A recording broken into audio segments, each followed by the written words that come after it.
Hello, everybody. You're on the mic, and on today's episode, we're going to be continuing the series on classic animation studios from here in the states.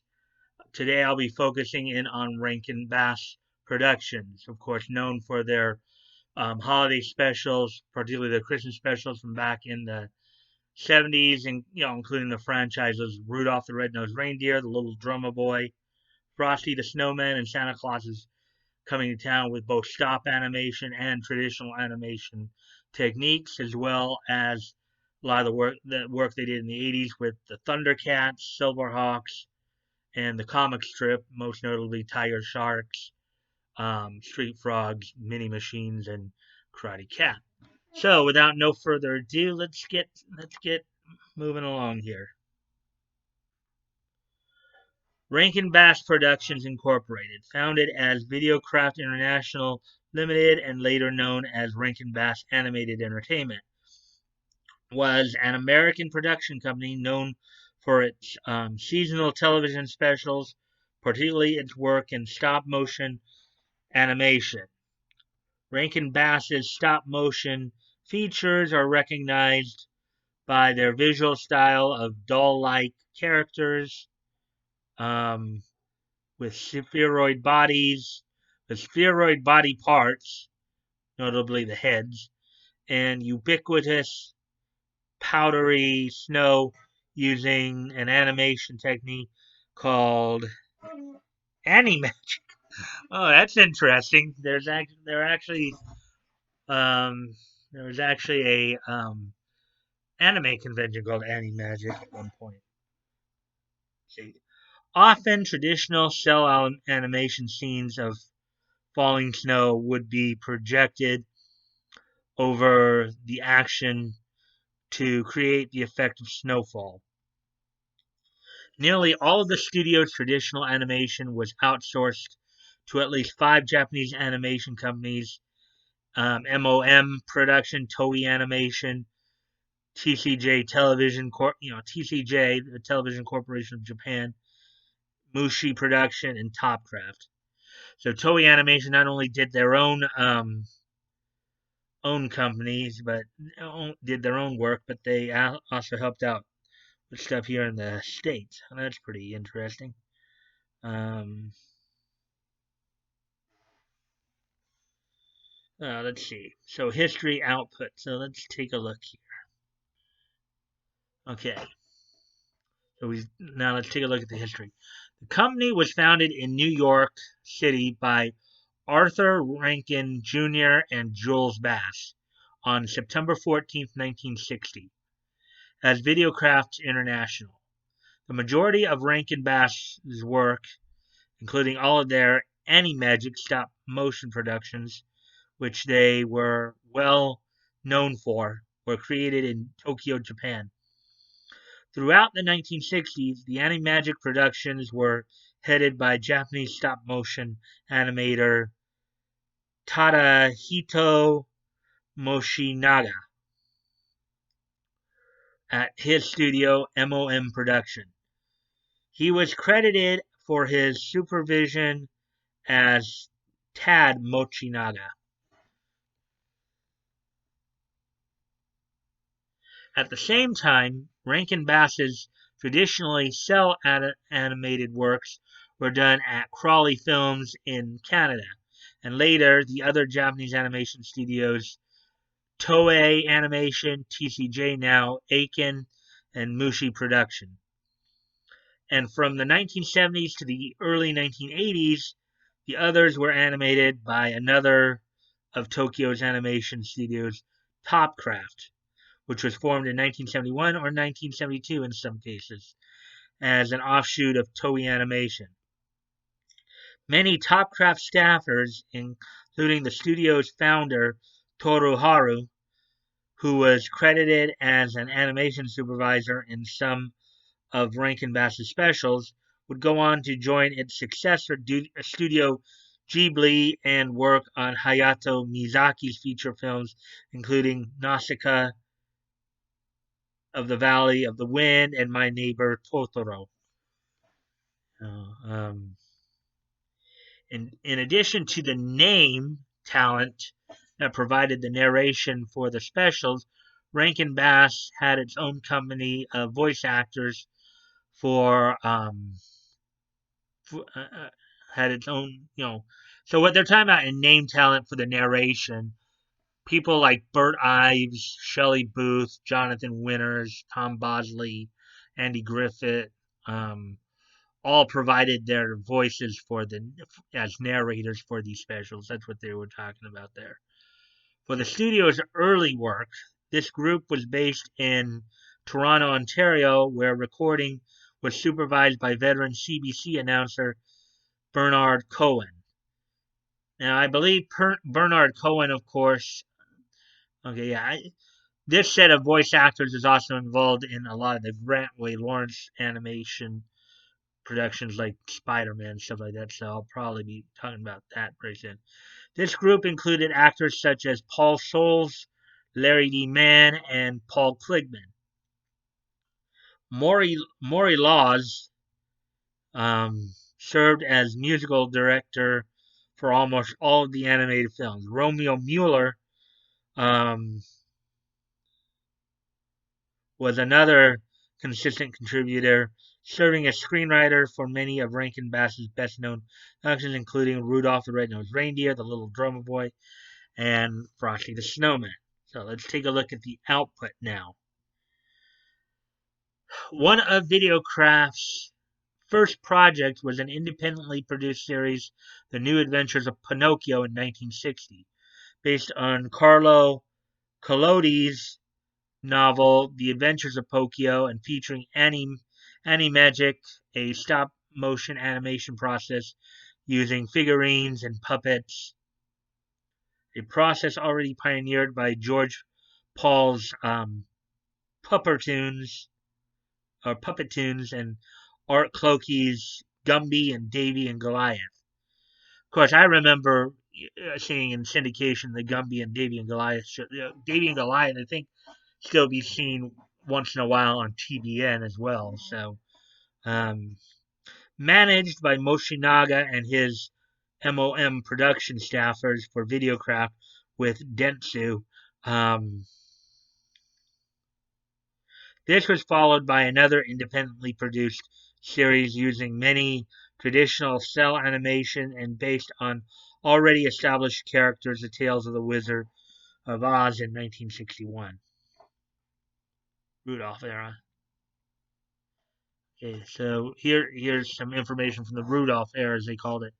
One of the mainstays of the business was holiday-themed animated specials for airing on American television. These were very popular throughout the 60s and 70s, and even to this day, you can still see these, specials, 50, 60 years after the fact, you can still see these specials on television. The company produced a special for NBC and sponsor General Electric, later owner of NBC. It was a stop-motion animation adaptation of Robert L. May's 1939 stories Rudolph the Red-Nosed Reindeer. And the 1949 song it inspired Rudolph the Red-Nosed Reindeer, written by May's brother-in-law, Johnny Marks. In 1948, it had been made into a cartoon by Max Fleischer, brother and former partner of Dave Fleischer, as a traditional anime short for the Jam Hardy Film Company almost 2 decades earlier. The Fleischer brothers were known animators throughout the 30s and 40s, and I'll probably be talking about their work here in a couple weeks as well. The Fleischers were, of course, their big claim to fame were the Popeye cartoons of the 30s, 40s, and 50s, as well as the 1940s Superman series, Superman's shorts. So, as a traditional animated short, okay, that part we already read. This featured Canadian actress Billy May Richards as the voice of the main title character Rudolph, with American actor Burt Ives in the role of Sam the Snowman, the narrator, Sam the Snowman, the narrator, and an original orchestral score composed by Marx himself.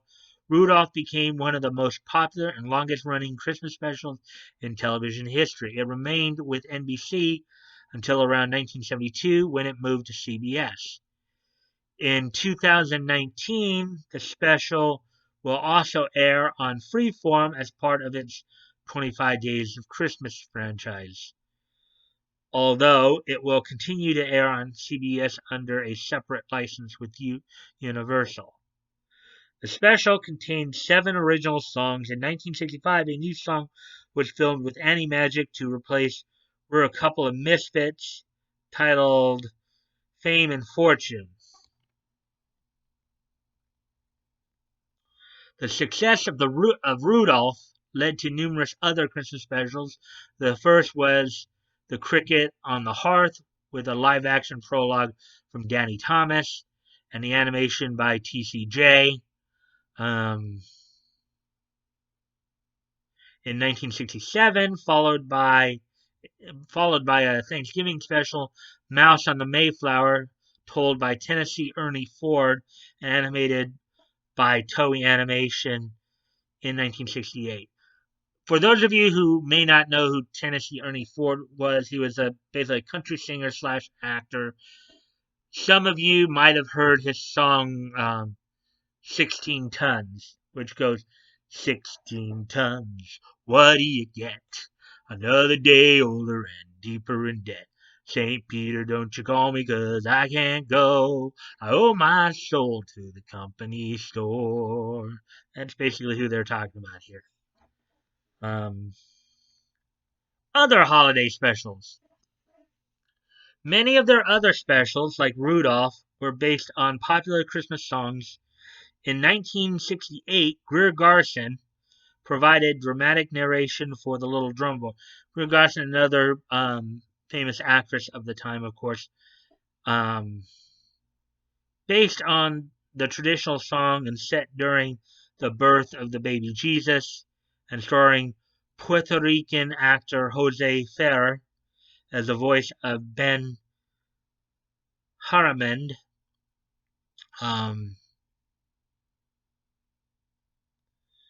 During that year, Videocraft International Limited, whose logo dominated the Rankin Bass logo in the closing credit sequences, changed its name to Rankin Bass Productions Incorporated and adopted a new logo retaining a Videocraft byline in their closing credits until 1971, when Tomorrow Entertainment, a unit of General Electric Company, acquired the production company.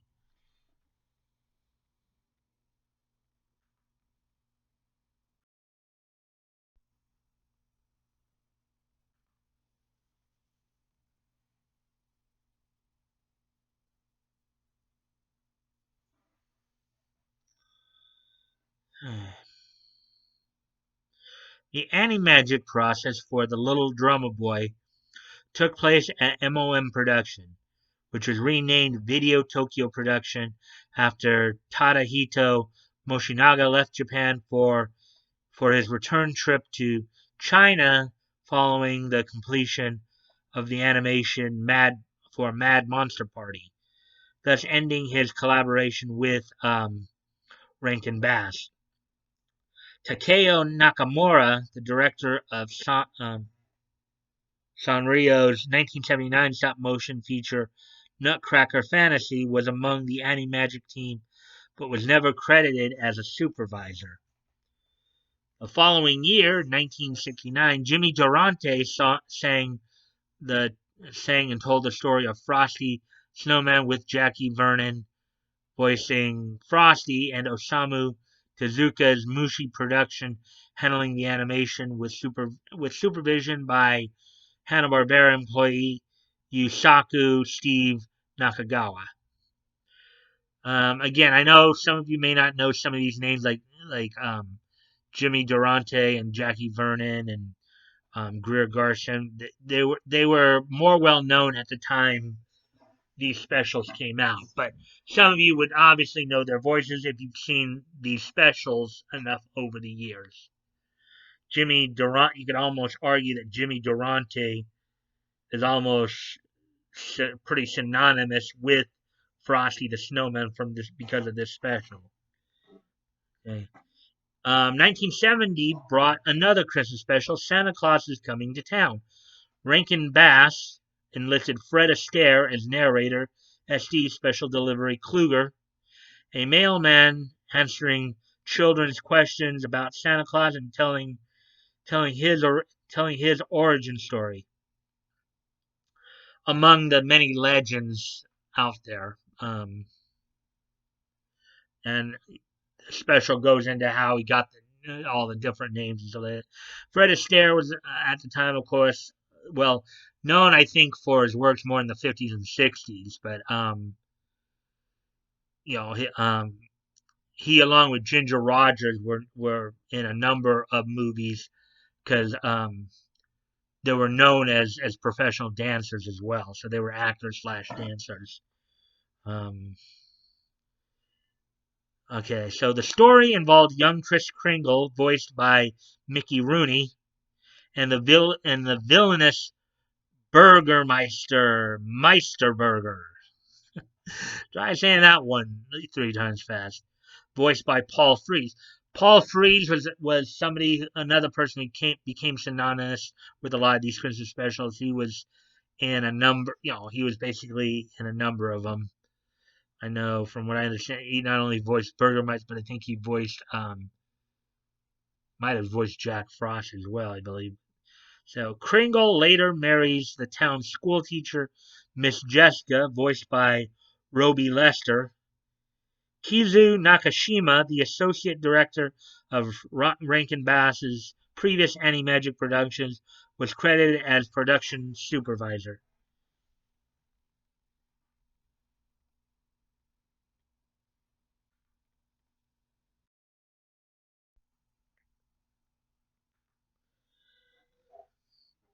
Okay. In 1971, Rankin Bass produced the Easter special Here Comes Peter Cottontail, with the voices of Danny Kaye as the narrator, Seymour S. Sassafras, Vincent Price as the evil rabbit January Q Irontail. Vincent Price, for those of you who don't know, is well known for his voice because doing a number of horror movies. He's got kind of a very deep, low voice, very creepy sounding. So, a lot of you probably have heard his voice. I know he was the magician in Scooby. He voiced the magician character in or the wizard character in the 13 Ghosts of Scooby Doo. So, and Casey Kasem from Scooby Doo franchise as the title character, Peter Cottontail. Most of you should know Casey Kasem as he is the voice, of course, of Shaggy from Scooby Doo franchise, as well as of course being a popular radio DJ known for the American Top 40 countdowns. So that's who they're talking about there. It was not based upon the title song, but on a 1957 novel by Priscilla and Otto Friedrich titled The Easter Bunny That Overslept. This was the final Animagic production to be supervised by Kizo Nagashima. In 1977, Fred Astaire returned as S.D. Kluger in The Easter Bunny is Coming to Town, telling the tale of the Easter Bunny's origin. From there, Rankin Bass uses Masaki Iizuka as an associate producer and Akikazu Kono as an Animagic supervisor. Back in 1973, Iizuka was the production assistant of Marco, a live-action musical film based on the biography of Marco Polo. filmed at Toho Company in Tokyo and on location throughout East Asia and featuring Kono's Animagic sequence of the Tree People. Wow, kind of interesting history here, huh?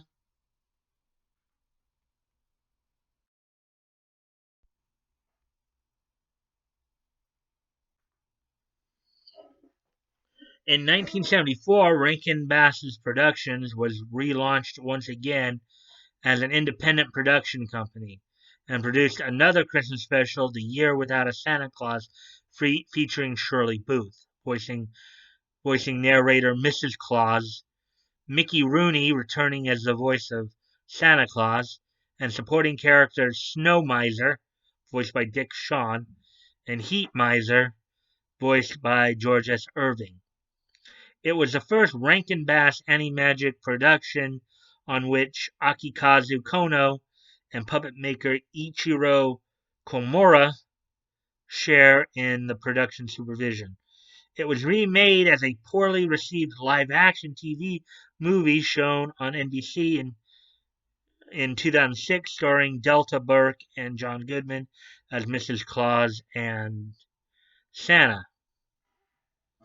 Delta Burke of Designing Women fame, and of course the wife of Gerald McRaney, John Goodman, the late John Goodman, of course known for his role as Dan Connor on Roseanne and the sequel, The Connors, as well as for his role as Babe Ruth in the movie The Babe, opposite Kelly McGinnis. Um, Throughout the 1970s, Rankin Bass, with Video Tokyo and former Toei animator Toru Hara's Topcraft, continued to produce animated sequels to its classic specials, including the teaming of Rudolph and Frosty in 1979's Rudolph and Frosty's Christmas in July, with the voice of Ethel Merman as the ring mistress of a seaside circus, and Rooney again returning as Santa. Um, Ethel Merman was another well-known famous actor from like the 50s and 60s, dancer. She was actually for in her prime in the 50s and 60s. She was right up there with Marilyn Monroe as a very popular lady, as a quote unquote sex symbol of the time. So um, the special features cameos by characters from several other Rankin Bass holiday specials, including Big Ben from Rudolph's Shiny New Year and Jack Frost from Frosty's Winter Wonderland. Jack appeared in his own special later that year, Jack Frost, narrated by Buddy Hackett. Tells the story of the winter sprite's love for a mortal woman menaced by an evil Cossack king, Kubla Khas. Paul Frees, in addition to Kubla, voiced Jack Frost's Overlord Father Winter himself.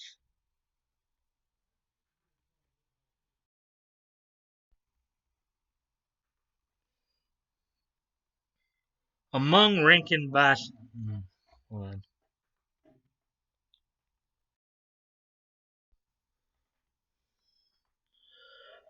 Among Rankin Bass's original specials was 1975's The First Christmas, the story of the first Christmas snow, featuring the voice of Angela Lansbury, who also starred in the 1982 adaptation of The Last Unicorn as the narrating and singing nun Sister Teresa, and Irving Berlin's Christmas classic White Christmas. Of course, Angela Lansbury would later go on to become famous for a role as Jessica in Murder, She Wrote. Hmm. Their final stop motion style Christmas story was The Life and Adventures of Santa Claus, taken from the L. Frank Baum story of the same name and released in 1985. In this story, the Great Ack summons a council of the immortals to bestow upon a dying Claus the mantle of immortality. To make his case, the great act tells Claus's life story, from his discovery as a foundling in the magical forest and his raising by immortals, through his education by the great act in the harsh realities of the human world, and his acceptance of his destiny to struggle to bring joy to children. This special has recently been released as part of the Warner Brothers Archive collection on a double feature disc that also contains Nestor the Long-Eared Christmas Donkey, which is often paired with the First Christmas on holiday broadcast. Many of these specials are still shown seasonally on American television, and some have been released on VHS, DVD, and Blu-ray. The non-holiday output.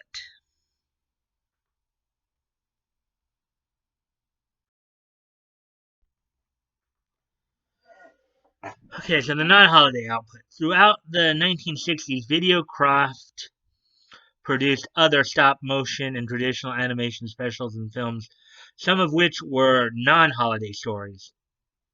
1965 saw the production of Rankin Bass's first theatrical film, Willie McBean and His Magic Machine, the first of four films produced in association with Joseph E. Levin's Embassy Pictures and a joint venture between Videocraft and Dentsu. The 1966 brought the ballad of Smokey the Bear, narrated by James Cagney, the story of the famous forest fighting bear seen in numerous public service announcements. Basically, this is Smokey. This is the same Smokey the Bear that many of you have probably grew up on, on those PSAs where he'd be telling you, you know, don't start forest fires. Only a fool starts forest fires. The theatrical feature film Mad Monster Party saw theatrical release in the spring of 1967, featuring one of the last performances by Boris Karloff. Um, Boris Karloff was famous in the realm of horror pictures. I believe he was in the older Frankenstein movies. He was, Frankenstein. I think he might have played a number of different. I think Frankenstein, Dracula. He played both of those. Um, Again, up there with Vincent Price and Christopher Penn as among some of the legendary members of that of that scene, long before Elvira, Cassandra Peterson. The film features affectionate send-ups of classic movie monsters and their locales, adding beetle-wigged skeletons as a send-up of the era's pop bands, and a writing staff borrowed from Mad Magazine. Um, it was also the last Animagic project that Tadahito Moshinaga supervises. So they basically took elements of Mad Magazine, classic movie monsters, and the pop music scene of the time. They put all that together um, for this film.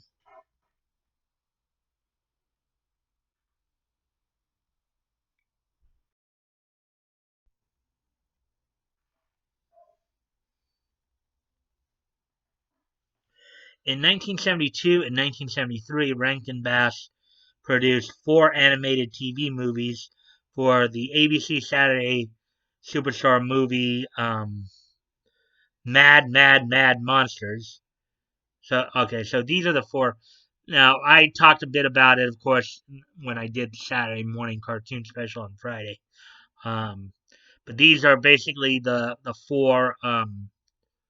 And again, these movies were used as pilots to possible series. So these are the four that Rankin Bass had produced: Mad, Mad, Mad Monsters, Willie Mays and the Say Hey Kid, um, Red Baron, and That Girl in Wonderland. In 1977, Rankin Bass produced an animated version of J.R.R. Tolkien's The Hobbit. It was followed in 1980 by an animated version of The Return of the King. Animation rights to the first two volumes were held by Saul Zaentz, producer of Ralph Baskin's animated adaptation, The Lord of the Rings. Ralph Bakshi's. Um, Other books adapted include The Last Unicorn by Peter S. Beagle, a rare theatrical release that was co-produced with ITC Entertainment in London, England, Peter Dickinson's The Flight of Dragons, and Kenneth Grahame's The Wind in the Willows, which was animated by Cuckoo's Nest Studios, now Wang Film Productions in Taipei, Taiwan. In addition to their primetime specials, Rankin Bass produced several regular cartoon series, including The King Kong Show, co-produced with Toei Animation, The Jackson 5, co-produced with Motown Productions, of course, and The Osmonds. Now, of course, The Jackson 5 and The Osmonds were among the number of cartoon shows in the early 70s that were taking advantage of the popularity of, Teen Idol idea. They, along with like the Brady Kids and Partridge Family 2020, AD 2020, those were pretty popular in the early 70s there. The most successful of these was Thundercats in 1905, a cartoon and related line of toys. Of course, I think many of us grew up on that. It was followed by two similar cartoons about humanoid animals, Silverhawks and Tiger Sharks, as part of the comic strip in 1987. So many of us probably grew up on Thundercats and Silverhawks. The comic strip, which came out in 1987, usually put on the weekend. It was a weekend syndicated cartoon series, which you had which you had basically four segments. You had the Tiger Sharks, you had Street Frogs, you had mini monsters, and mini monster machines, and then Karate Cat. So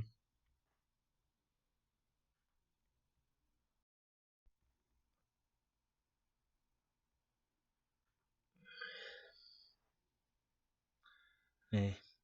Each of those four series was mainly animated by former Topcraft employees, Pacific Animation Corporation, with production management by Masaki Iizuka.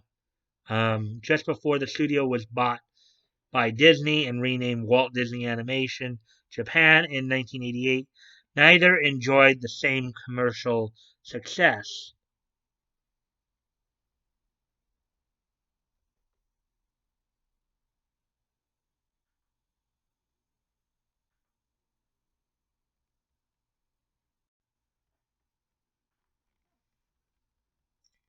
Rankin Bass also attempted live action productions, such as 1967's King Kong Escapes, a co production with Toho, 1976's The Last Dinosaur, 1978's The Bermuda Depths, and 1983's The Sins of Dorian Gray. With exception of King Kong Escapes, all were made for television. Now we get to the demise of the company. After its last series output, Rankin Bass shut down its production company on March 4th, 1987. Arthur Rankin Jr. would split time between New York City, where the company still has its offices, and his home in Bermuda. Rankin died at Harrington Sound, Bermuda on January 30th, 2014 at the age of 89. Bass became a vegetarian. A decade later, he wrote Herb, the Vegetarian Dragon, the first children's book character developed specifically to explore moral issues related to vegetarianism. The original story and a follow-up cookbook became bestsellers for independent publishing house Barefoot Books.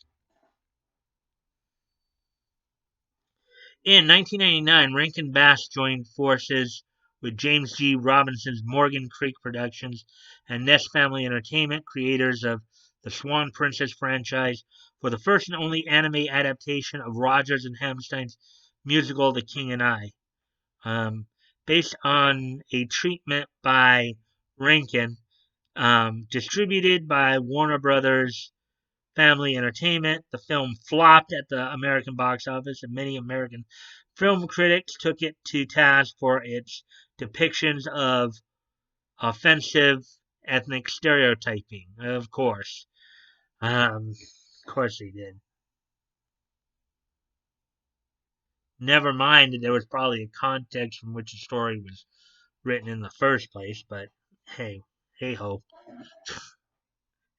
In 2001, Fox aired the first new original Christmas special to be produced by both Rankin and Bass in 16 years, Santa Baby, which, like most of their production company's other specials, was based on a popular, similarly titled Christmas song.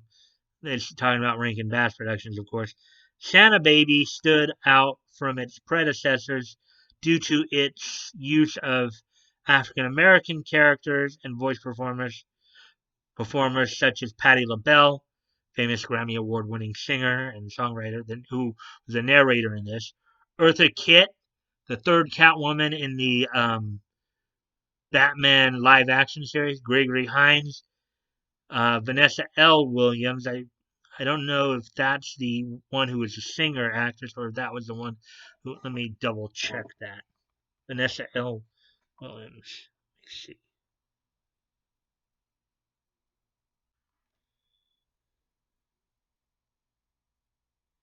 Oh yeah, this was the one who was the more well known as a singer.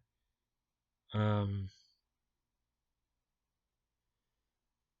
this is the Vanessa Williams who was, she also acted, but there were two. Reason they say Vanessa L. Williams here is because there are two Vanessa Williams who were actresses. The other one was on Melrose Place, as I remember. Um, but this is the singer Vanessa Williams who did some acting, and Tom Joyner.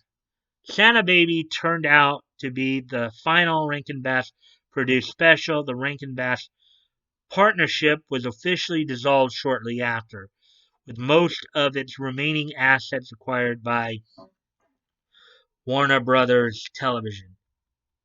Currently, the pre-1974 Rankin Bass library is owned by Universal Pictures via DreamWorks Animation's DreamWorks Classic subsidiary, while Warner Brothers owns the rights to the post-1974 library. Universal also retained the rights to King Kong Escapes, and also currently holds the rights to Willie McMean and his Magic Machine, again via DreamWorks Classics. Studio Canal holds the rights to the films from Rankin Bass that Embassy Pictures distributed, while ITV Studios currently holds the rights to The Last Unicorn. ITV Studios based in London, England, and I believe that they had a hand in production of that particular movie. Legacy. So this is this is what they're talking about with the legacy of Rankin Bass Productions. For over 20 years, most of Rankin Bass films were shown on the Family Channel and Freeform during their December 25 Days of Christmas seasonal period, as well as, of course, on CBS and NBC as well. More earlier. Starting in 2018, the specials moved to AMC and aired during their Best Christmas Ever seasonal period. The original Rudolph and Frosty specials currently air on CBS under a separate contract with Rankin Bass and its successors in interest. The two specials will also air on Freeform in 2019, part of Disney Network's 25 Days of Christmas Festival. The beloved specials of Rankin Bass have been parodied and spoofed by the likes of Saturday Night Live to South Park, while non-holiday works like The Last Unicorn maintained a fan following. And I think that would be a good place to end. Um, yeah, so many of you probably grew up on the holiday specials. Some of you who were growing up in the 80s probably did catch Thundercats and Silverhawks quite a bit, as well as a comic strip. So, with that now all being said here,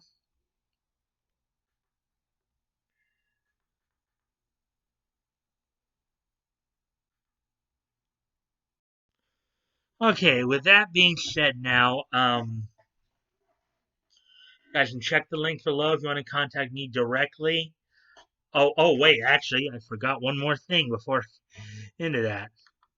Um, so today is, of course, May 14th, 2020. So what has happened on this date? What has happened on this date in niche history? So let's take a look at some of the stuff that's happened on this date in niche history. So first off, on this date in 1970, DC Comics, under the name National Periodical Productions Incorporated, would release on the newsstands a bi-monthly title, Strange Adventures, number 225, which was, of course, one of their more well-known sci-fi comics. The two main features, of course, were Adam Strange and Atomic Knights. So on this date in 1970, Strange Adventures number 225 was released on the newsstands by DC Comics. Moving ahead to the year on this date in 2000, at the Rave in Milwaukee, Wisconsin, um, ECW would hold its Hardcore Heaven event on this date in 2000. In the main event, you saw Just Incredible with Francine defeat Lance Storm with Dawn Marie to retain the ECW World Heavyweight Championship. Along with that, of course, Rhino retained the television championship from the Sandman. Among some of the other matches on the some of the other feature matches on the night included Jerry Lynn defeating Rob Van Dam in a pair of three-day three three-way dance matches. Um, you had Little Guido defeating Mikey Whipwreck and Simon Diamond in a three-way dance. And in a tag three-way dance, you had Supernova and Chris Chetty winning over the Baldies, Angel and DeVito, and Danny Doring and Amish Roadkill. So, so that happened in 2000. Hardcore. This is Hardcore Heaven, I believe, actually. ECW's Hardcore Heaven 2000 from the Rave in Milwaukee, Wisconsin.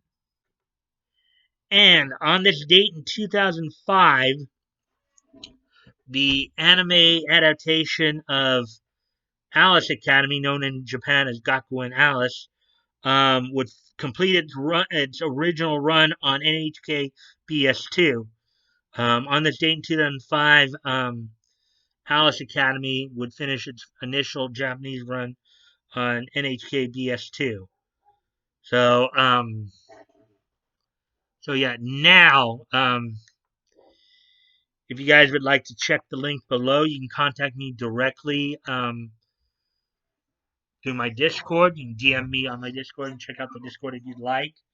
You can join if you'd like. I'm also still promoting a bunch of different dub companies, as well as obviously with these specials, some old anime works. Good time to really check out some good old classic stuff.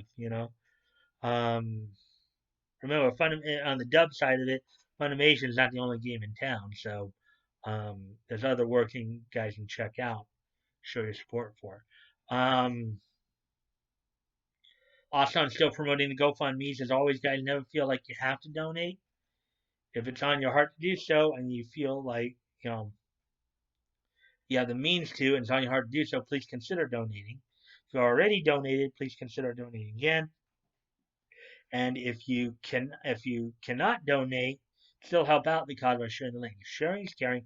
You never know. Maybe somebody in your circle of friends may see it and decide they want to donate as well. Um, also, if you like this content, please consider liking, commenting, sharing, and subscribing. I always look forward to the conversation with you guys as long as they're civil and respectful. As long as they're civil and respectful. Um, Let me see. Um, and just a reminder, tomorrow, aside from, of course, tomorrow's episode of On the Mic, which I'll be talking about Deke Entertainment tomorrow. Um, Tomorrow night at 5 will be the next Voices Big and Small premiere, where I'll be talking about Houston-based voice actress Hilary Haig. So I hope to catch you all there then. And until tomorrow, I'll see you guys later. Bye.